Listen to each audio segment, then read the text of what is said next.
Dito sa aking video nito ay gusto kong ipapakita sa inyo ang aking experimental na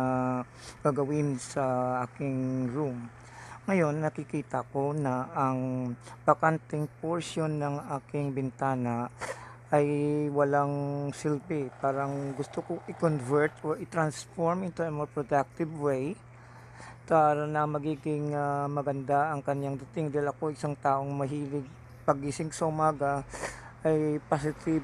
thoughts will be enhanced in such a way na nakikita ko ang mga buhay na halaman, and then I be able to achieve a thing na pag in-eksperimento ay syempre very challenging na makikita mo na nagtagumpay ka.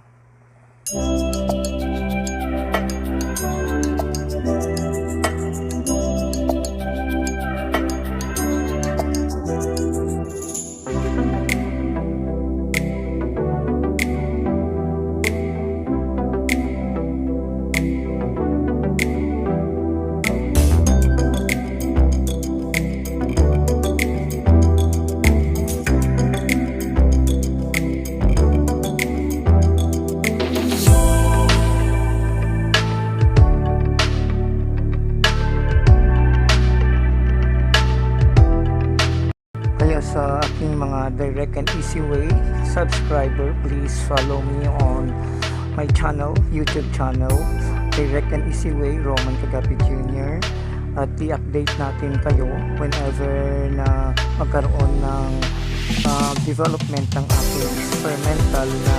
gagawin. This is an experiment wherein sisikapin ko, o I would like to attempt na mag-create ng isang living garden sa loob ng aking room, na ang pinaka-source lang ng mga tanim na buhay ay ang bintana ko na papasukan ng araw.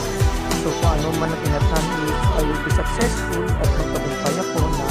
malakyan ito, makapagtanim ako ng mga gulay at mga bulaklak at mabuhay, mamulaklak at mamunga in the future, then it will be a great relief at saka magiging bilang inspirasyon ko din na ipagpatuloy ito habang tinatapos ko ang aking pag-aaral sa Juris Doctor dito sa Manila. Dahil ako ay dito sailing for 36 years sa Barco International Going Vessel, at ako ay nagbagot pag sa araw-araw na aking paggalaw ay ganun at ganun pa rin routine ang ginagawa ko. Gusto ko mayroong pagbabago at mayroon ako nagawa or may na-achieve isang bagay na iba na. So this time ay gagawa ko ng project na ito at sa aking mga subscriber viewers, in case